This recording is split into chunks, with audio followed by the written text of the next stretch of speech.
An NBC5 exclusive, a conversation with a 20-year-old man caught on camera damaging property and trying to steal money from an ATM. He confessed to his conduct and explains the series of events he says led him to go from an employed college student to looting.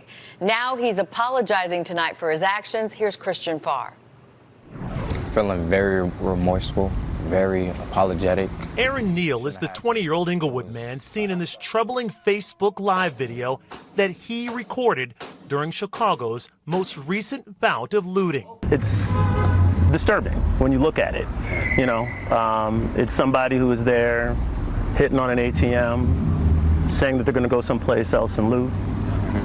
What do you say to that for people who are pointing the finger at you and not happy with what you were doing in that video?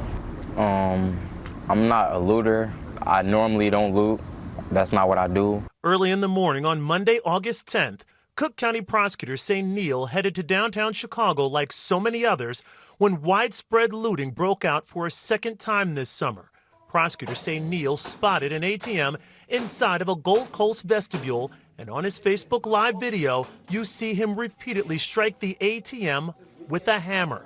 Neal could not talk about his case specifically because he is still dealing with the court system. What do you say to those viewers who are at home? Here's a young man who could be out, have a job, could have done something opposite of this. What do you say to those small business owners, or business owners just in general, who are impacted by your actions? What do you say? I'm sorry.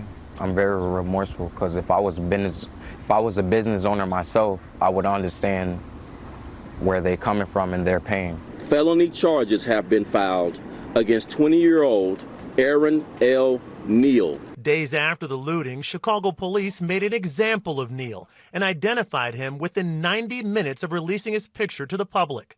Neal says he eventually turned himself into police and spent a few nights in jail, which gave him time to think about what he had done. It makes you lose your mind in a way. It makes you go crazy. Because you can't talk to the people you normally talk to, hear voices you normally hear, do things you normally do. Like, it's just like your whole life has changed around you being told what to do. Two youth activists reached out to Aaron and asked him to step forward and tell his story. They do not condone the looting, but they want to try to give Aaron and others like him a second chance. There should be a focus on why he did what he did and what can be done for it to not happen again. We have to tackle the root causes to make sure that we're investing in people, not just continuing to invest in property, jail, and punishment. Weeks before the alleged looting incident, Neal says he was laid off from his job and says he just finished his first year at Daly College, but he is not certain he will have the money to continue his education.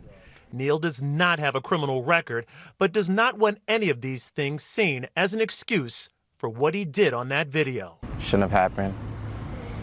I regret doing it. And I shouldn't have been out there doing it. In Hyde Park, Christian Farr, NBC5 News.